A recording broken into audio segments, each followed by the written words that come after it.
What should you do in a recession? And what should you be focusing on to ensure that your agency is recession proof? And why is it a bad idea to rely on referrals? And what should you be doing when you've got time blocked out in your diary for business development?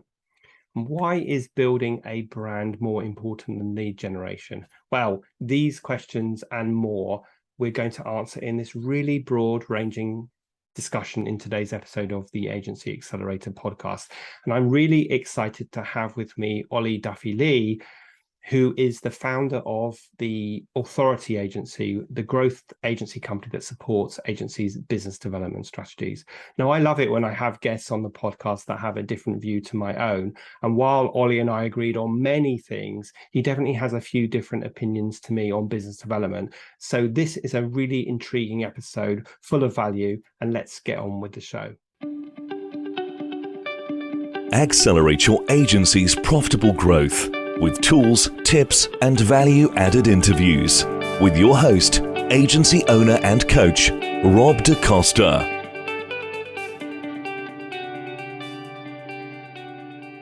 I'm really excited today to be joined by Ollie Duffy-Lee, and we are talking about a potential recession and whether it's going to happen, how we need to be best prepared for it, and all that good stuff. So we'll dig into more of that. But first of all, Ollie, welcome to the show. And I just wanted to get a sense from you what you feel like right now. We are recording this in August 2022. What now should agencies be focusing on? Hey, Rob. Really, really great to be here. So right now today, I don't think agencies need to change their focus from what they should be focused on really all the time, right? And from a very, very simple standpoint in terms of their marketing and the sales, it's finding new clients and keeping them and growing them, right? Yeah. And so that's just as important now as it ever is.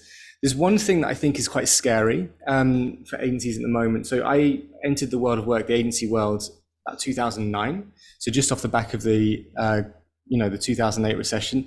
These two recessions are going to be very, very different, I think. I mean, that was characterized by house prices being crashing, unemployment, that sort of thing. This is characterized by rising cost of living. So we will be different, but one thing we saw was referrals and repeat organic business basically dried up. And so if I was an agency that relied on referrals for over 50% of my new business at the moment, that would be scary for me. And I think if, in answer to your question, one thing to focus on right now is creating systems to generate new business regularly from outside of your existing network. Yeah, it's funny, isn't it? When I meet a client for the first time and I'm talking to them and I ask them how they get their business, and they often very proudly say, well, I get all my business from referrals and word of mouth. And I say to them, that's fantastic. And of course you want to encourage that. But referrals and word of mouth isn't really a strategy. It's more of a kind of good luck. And of course, you nurture your network and that results in referrals and word of mouth business, but it isn't really a solid, repeatable, scalable strategy. So I think, like you say, especially if people are relying on 50% of their business coming from that, then they're in a precarious situation regardless of what the economy is like, but especially if we're heading to a recession. Now, one thing someone might say to you in response to that is, so Ollie, yeah, I get that, but I'm so tied up in client service at the moment that I don't have much time to do business development. And that's why it's so fortunate that we get all of our business through referrals. What would your response be to that? So many responses to that, Rob. So the first thing is, it's amazing that you're doing a great job servicing clients, because another thing that's really, really important, if there was another thing to focus on in going into recession, it's retaining clients. Because the thing that will hurt agencies will not be not being able to find new clients, because they're not doing loads of that already. It's losing their biggest clients that have been great with them for the last 5 years plus. Okay, so no bad thing to be giving your clients a really good service. But I think the harsher answer to that is we make time for what we think is important. And a lot of people I've found with our clients, they're not spending time on new business. Yes, they're very, very busy, but they're not spending time on new business because they don't really know what activities to do. And if there's an element of uncertainty around whether this will work as a strategy, you'll come up with any excuse you want to not commit to that strategy and not do it consistently. Unfortunately, laid on top of that, in 2022, we are obsessed with things that happen instantly. We want things to happen now. I put out a LinkedIn post, why didn't it get me 5 clients? That sort of thing. And so that layer, that cultural layer of instant results, instant gratification, coupled with, I'm not sure if this is going to work, I found the reason people don't put their time and effort into new business, not always because they are stacked with client work. Now that may seem harsh. Do you think that's harsh, Rob? No, I think that's true. I think we're all like elastic bands, and we ping back into our comfort zone. And nice. I was just talking to a couple of people who were being promoted to a joint MD role, and I gave them that word of caution yesterday. I said, you have to step into that role, and there are aspects of that you're going to be scared about, and you might justify not stepping into it because you're really busy serving clients. But the reality is, unless you make the time, you'll never step into it. And it's exactly true with business development as well. And I think you've nailed 2 very important points there, which I want to emphasize. One is that we live in this instant gratification world where we want results instantly, and it doesn't help that we see, ads telling us, some guy standing in front of a expensive yacht that isn't even his, telling you that he can make you millions overnight, because we all know that's not true. And the really robust business development and marketing strategies always deliver in the medium to long term. So what I always tell my clients is that you may not be able to see that far forward, but if you don't start today, you'll never get to that mid to long term point. Yeah, the exponential curve is the best visual representation of how that stuff works. I have another question for you though. So like when I hear someone say that as well, it indicates a couple of things to me. Maybe pricing is a little bit too low, which is meaning they can't hire the right people to remove them out of it, or could be culturally from their point of view, they're a bit of a perfectionist and they don't want to let go. So that the I haven't got time for new business argument, I see it as flawed in many, many different ways. And it's unpicking why the thought is there, not why the situation is there. Does that make sense? Yeah, for sure. And I think there's two things. If I'm really busy and I've got all these referrals coming in and I've got no time to breathe, then look at your pricing. That's one thing. And second of all, I think a lot of the clients I work with who are the agency owner, who would probably have responsibility for new biz, they are not just perfectionists, but they're also very controlling. Why do most people start their own agency? Because they want flexibility and freedom, but they also want control that they may have not had in their last agency. Exactly. When they were an employee. So that's why they start. And so they find it very difficult to relinquish control. And of course, they run this belief that no one will do it as well as them, as quick as them, as thorough as them, and so they don't want to let go. And they also run this belief that if I hand a client over to a member of my team, the client will be unhappy and leave me. And of course, we have to, like you say, we have to unpack this and challenge all of those beliefs. So just let's go off at a bit of a tangent here, because I'm just really interested to know whether you're aligned with my thinking around, like, what are some of the smart, non-negotiable strategies that people should be putting in place if they want a consistent flow of new business? So I'm a massive believer of brand over lead gen. I think lead generation as a concept in 2022 is flawed. And I think it's, as a mindset, lead gen is really damaging to your brand. So when we ask ourselves the question, how do we get more leads? That's probably the worst question we can ask ourselves, because a few things happen. One is we start picturing potential clients as numbers on a page.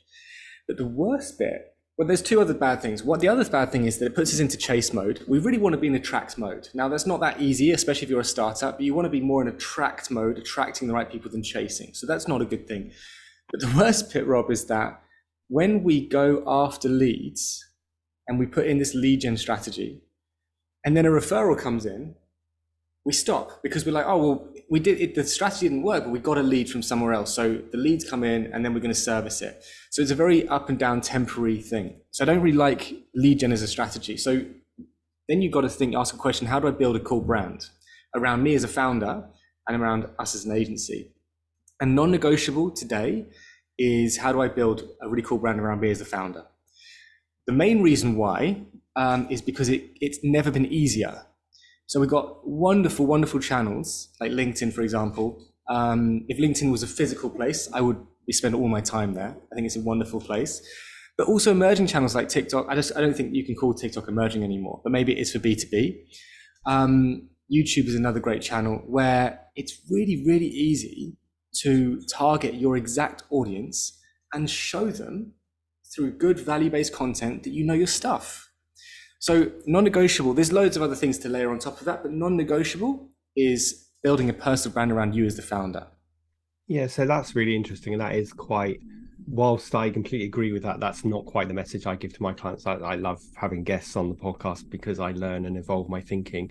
But so let me ask you this. So I've worked hard building my personal brand. I've created some amazing content, some great videos that I'm targeting on YouTube or LinkedIn. What do I want the person at the other end to do when they've watched that video? If it's not about lead gen, so traditionally I would have said, okay, so you're promoting this this brand for you, you want to have a call to action in now, and that call to action might be download my lead magnet or join my workshop or something, but obviously that's perhaps not what you're thinking. So what would you, in your view, be the next step? So I think there's a midpoint. So there's a ton of people out there who are really, really chasey, and they're really in that lead gen space. They give no value and they chase. Yeah. There's a ton of people up here who are so giving. They give loads and loads of value and they never ask. Both of those people will end up not that profitable. So it's about taking the good elements of both and sort of molding them over each other. I think there's a few things in your content, backing up your content. We call this thought leadership marketing. I mean, that's not a new term, but the way we take that is to take really snackable thought leadership pieces, whether it's high value lead magnets, whether it's events. We love running events, and so do our clients. And off the back of them, when people opt in for those things, is offering a meeting through really nice, neat funnels. Now, this works so well for us that we encourage people to have new lead magnets every single month. Therefore, it's new gated content every single month, and therefore it's new funnels every single month. The reason, the theory behind this is, I don't know if you've heard of Dean Jackson. Yeah. So Dean Jackson's story of 100 leads, right? So 50% will never buy. Of the 15% that do, there will be 85% of those that will buy in the future, 90 to 100 to 2 days to 2 years, and these other ones who are buying now. A lot of people, what we need to do is we need to set opportunities for those 15% to say, you know what, I'm ready for a meeting now.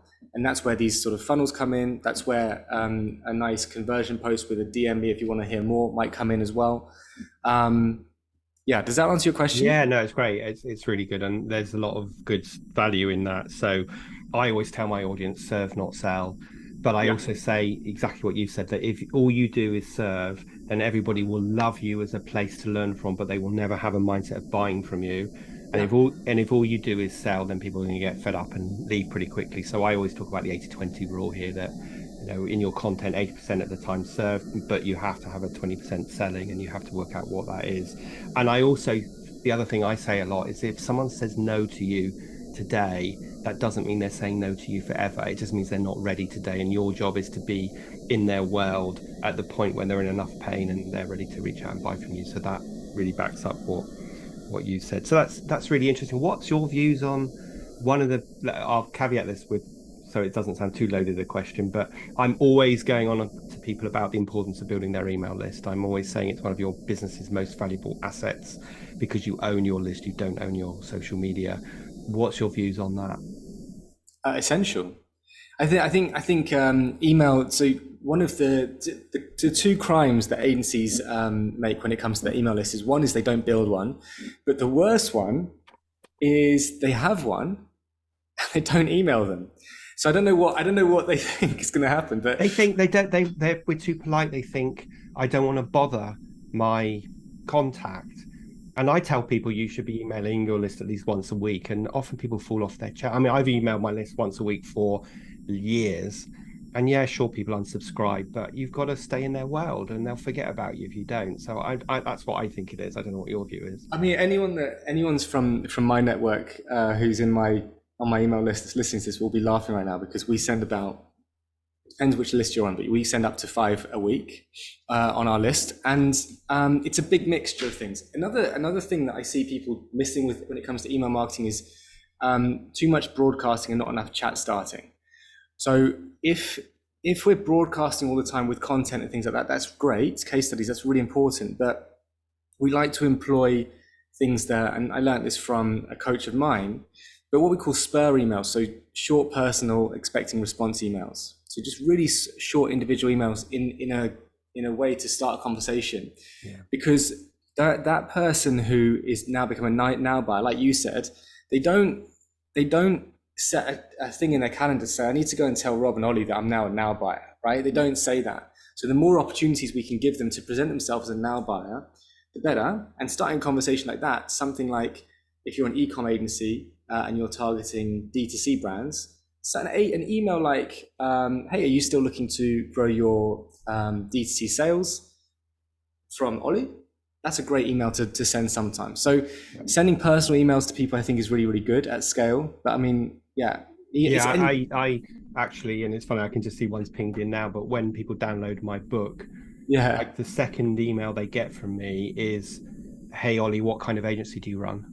Exactly. Rob, and people reply, and then and if they do reply, then I'll personally reply to that email that's part of the sequence. Let's get back on track. So because I think this is a whole other podcast episode on BizDev, and hopefully people, I'll put a link to Dean Jackson because I'm obviously aware that you and I know who he is, but other people may not. And if people fell off their chair when Ollie said he sends 5 emails a week, then get back on your chair, because if you've got genuinely good content to share with the world, why wouldn't you share it? So let's just talk a little bit about, once we're in a recession and times start getting tougher, I think a lot of agencies believe that their only choices are to overservice their clients to keep them, or to start discounting their services to keep them. What is your view about that when times are getting tough? So I think that's a bigger question. It's a really interesting point. I think there is a big mistake agencies make a lot is that they aim too low with the clients they go after. Okay. Now, I think one of the big opportunities, I think this recession is a massive opportunity for agencies, honestly. So imagine you're an agency that a sort of a big, small agency, right? So a bigger in the small spectrum, a big agency in that small spectrum. And say you charge $5,000 a month for a marketing retainer. So it's not huge, but it's not tiny, okay? And you're used to working with mid-sized companies. Now, there are a lot of companies out there, bigger companies, some of them national, some of them international, that right now, today, are used to paying 15 grand a month to an agency for a marketing retainer.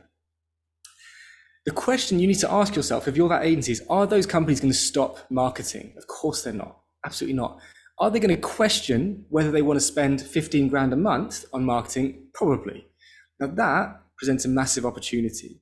And what you're saying there when it comes to what should agencies do, should agencies sort of add more, that is a defensive tactic. And I think the agencies that defend the agencies that defend might survive, but they might not. But the best they can do is survive.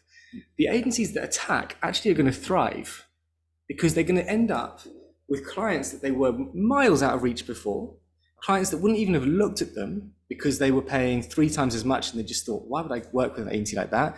Those companies, those clients are now in your eyeline, and you are now a really viable candidate for them.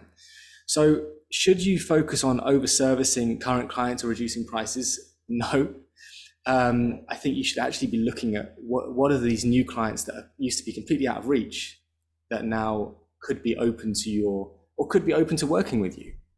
Yeah. What's your view on that though, Rob? Yeah, it's I think it's mindset. At the moment, I'm no economist and I'm no crystal ball gazer, but at the moment I'm telling my audience to be careful about talking themselves into a recession. Like the behaviors, as if we're not in a recession yet. Yes, it looks like we might be heading towards one. Like you say, it's going to be very different. So who knows what it's going to look like, how long it will last. But, it's funny, you said what you said. I started my agency back in 92 during the first Gulf War, and there was a recession then. And then when I sold that agency and I started the Costa Coaching, it was in 2007, at the same time as you, in the financial crisis. And I always thought to myself, if I can survive in those times, I can survive in any time. So I think we have to be careful that we don't talk ourselves into this. And I think a lot of what you're saying is around belief in your own abilities and the mindset. And you need to make sure that you, at the moment, business as usual, and of course make sure you deliver great value and you communicate really well with your clients and you're focused on business development.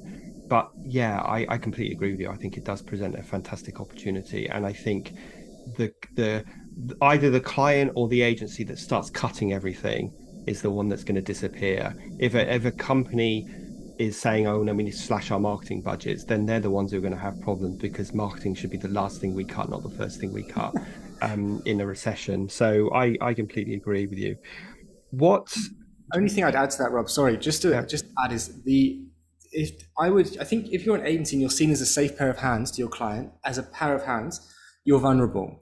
If you're seen as a strategic partner, you're going to be safer here. So the one question I would be asking is, do my clients see me as a safe pair of hands, people that deliver, brief takers, or do they see us as a strategic partner, a brief making partner that is constantly thinking about their reality?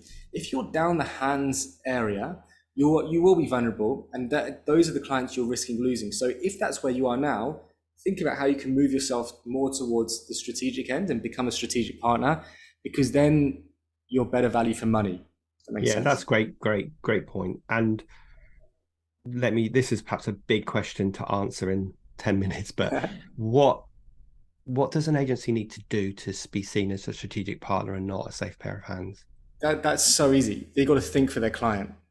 So and this is a sort of agency crime that lots of people are committing, they don't realize. And the worst thing about it is you don't need to. So if you are a brief taker, I look at it, brief taking, brief making. If you're a brief taker, what that means is you're very reliable and you sit there and you wait for the client to think and then for them to tell you what to do. If you're a brief maker, you can take that thinking piece off your clients. So you can look at their business, look at their industry, look at the way the world's going and say, looking at everything I know about you, I have been doing the thinking for you. And what I think is that we should do this. There's a crucial element that makes this a good strategy or a bad one. And that is the level of insight you have into the client's business and their industry. Because if your insight is weak, then your ideas will be poor and that strategic thinking will be pretty valueless. But if your insight is good, you've got good level of insight into their client, their business, their industry, you'll probably come up with some good ideas. And that is what a strategic partner does. Yeah, I love that. So I'm really glad you could give a succinct answer to that question. I talk about this all the time, and I talk about how we need to set ourselves up to be a strategic partner from the very first conversation we ever have with the prospect, right the way through to all of our delivery and retention strategies. So now let's fast forward and assume that we are in a recession. Do you think agencies need to do anything differently or change internal structures in a recession than they would do when we're not in a recession? Internal structures, are you referring to team and service delivery, or are you just talking about the way they run as an agency? Team, service delivery, those things really. And I guess, cost cutting and all that kind of stuff. Yeah, I mean, I think you nailed it don't talk yourself into a recession. But if we did find ourselves there, look at the same metrics that you're already looking at. I don't think you should look at recession metrics. Make sure your profitability is good and you're happy with it. Make sure that the revenue is stable or is going up, and make sure your new business metrics, so the amount of appointments you're having, the amount of clients you're getting each month, are looking healthy as well. I'm massively of the opinion that we should be more aggressive in our strategy than defensive. And so I'm sort of very hesitant to talk about defensive strategies. However, Rob, I would say that may not be the most amazing recession advice if we were actually in it. So what's your view on that? Yeah, thank you for asking. I think obvious things. I think the number one thing I would say is know your data, because I don't think enough people do. So you need to be on top of cash flow. That's probably the biggest thing. You need to be hot on on debtors, and you need to be hot on getting your invoices out on time and not missing the end of the month, which so many do because they're too busy doing other stuff. You need to get really good at that. You need to know your data so that you are looking at your numbers. I think you need to have a robust plan that you are really focused on delivering, and that you are nimble about changing, because, every day we know something today that we didn't know yesterday, and plans fail when they get cast in stone. But yeah, I think it should be, business as usual. I think the worst thing you could do is panic and start cutting everything, because then you're doing what you don't want your clients to do, which is cutting all your costs. I mean, some other things that could come into play, like getting rid of an office, which probably a lot of people have done anyway. If you do need to cut costs, but I want to come back to say, don't talk yourself into a recession. And when we're in a recession, don't talk yourself out of clients. Like, don't start projecting what you think the client is thinking and how they might behave, and then you start acting as if they've already behaved like that, and then you've created your self-fulfilling prophecy. Exactly. That's exactly right. And people will pick that up. And in your service delivery, that'll come across as well. I should caveat one thing that I think is really important, and I think a lot of agencies struggle with this. If you want to be aggressive in your strategy, it helps to have a good buffer or war chest in your bank account. So if you if your profit margins are, say, a little bit lower, but you're on a scale mission right now, it might be a good idea to just increase your margins a little bit and stack a bit of money in your bank account, so that if something did happen, you could still be aggressive. I think this is one of the areas where smaller agencies in particular struggle. And so that, coupled with really focusing on your cash flow, well, if you do those two things, you'll be fine, actually. But yeah. Let me ask you two difficult, one easy one, perhaps not so easy question, but what would be a good war chest for a client to have? What would be a good goal for them? Ask your accountant. I don't know. I think you want to have a good runway. So if you're looking at your monthly expenses, I think you want to have at least 4 months, probably. If you could have 6, that would be great. Another way of looking at it is through is working with your accountant or your financial people about how much you can extract after a certain amount without having too much of a tax liability. Yeah. So I also don't think founders pay themselves quite enough either. No. So and I understand why, but yeah, make sure you're getting. I always say 3 to 6 months. If you didn't earn any money for 3 months, could you survive? So that's I think that's minimum, right? Yeah, that's a starting point. But then go for 6 months. Let me ask you another really probably a difficult question to answer, because it might be how long is a piece of string. But what is a good margin that an agency should be working towards? I think about this question all the time. So I think it depends on what are your aims. Are you trying to scale really, really fast, or are you trying to stack cash in the bank and just have a nice life? So if you want to stack cash, you can go anywhere over 50%, maybe 60% margin. If you want to scale fast, I wouldn't even mind seeing like a 15 or 20% margin on most projects. It really depends on what you want to do, but have in mind, be conscious about it and hit your margin, set a margin and hit it. Is that aligned with what you think? Yeah, I think if someone was hitting 50 or 60%, they would be absolutely delighted. Yeah. I would say the average margin is somewhere between 25 and 35%. But I do see some clients I work with whose margin's down as low as 5 or 10%. And I'm sort of saying, you're almost running a charity here. So got to look at what's going on and unpick that to work out, what is it your pricing? Is it your servicing? Is it your internal costs? What is the cause of that? So the really interesting conversation that we could carry on talking about. We kind of meandered all over the place, but I know that this is a really action-packed episode with lots of great insights from you, Ollie, and some great reminders as well that I know the audience will find really useful. So let me ask you the question I ask all of my audience, which is, if you could go back in time and give your younger self just starting out in business a piece of advice, what would it be? I know I saw Tom Hanks said this a while ago at a round table, and he was talking about this too shall pass.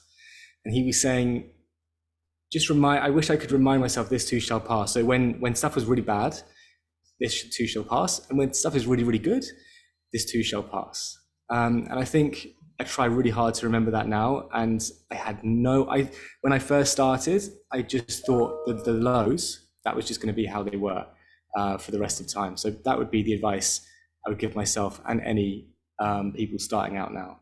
Yeah, what a great piece of advice. And I must have 50 or 60 guests on, and I don't think anyone's ever said that before. So that is really great. What's your piece of advice? Oh God. Have a plan.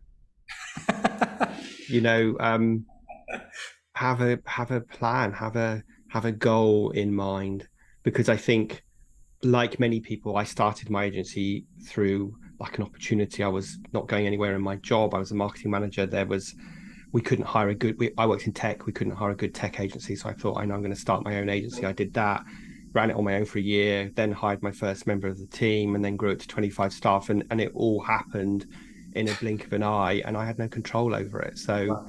I don't know. No one's ever asked me that question before, but I think it would be, yeah, have a plan and enjoy it a bit more. Yeah. Like, I live a very different life now to the one I led back then. I had a lot more money then, but I'm not much happier now. And I don't think I enjoyed everything. It was, Yeah. you know, when you're in your early 20s, I don't know. I wasn't even that materialistic, but I don't know. Anyway, I just wish I enjoyed it more. So maybe it would be, Rob, stop and smell the roses and enjoy where you're at, because, you know, I always think we should be born at 18, get younger, and retain all the wisdom we have, because That's then true. we would enjoy everything so much Very more. helpful. Yeah. Now, before I go rabbiting on about that, if people wanted to find out more about you and get in touch with you, Ollie, where would they Oh, go? I think, like I said, I live most of my life on LinkedIn. So please just reach out and connect with me on LinkedIn. We've got a newsletter which we put out every week, all about agencies and agency growth. So yeah, reach out, say hi, say you'd listened into this podcast, and I'd love to chat. Great. I will put a link to that in the show notes. And just want to say a big thank you for giving up some of your time and sharing your wisdom with the audience today. I know this is going to be seen as a really valuable episode. So thanks again. Thank you very much.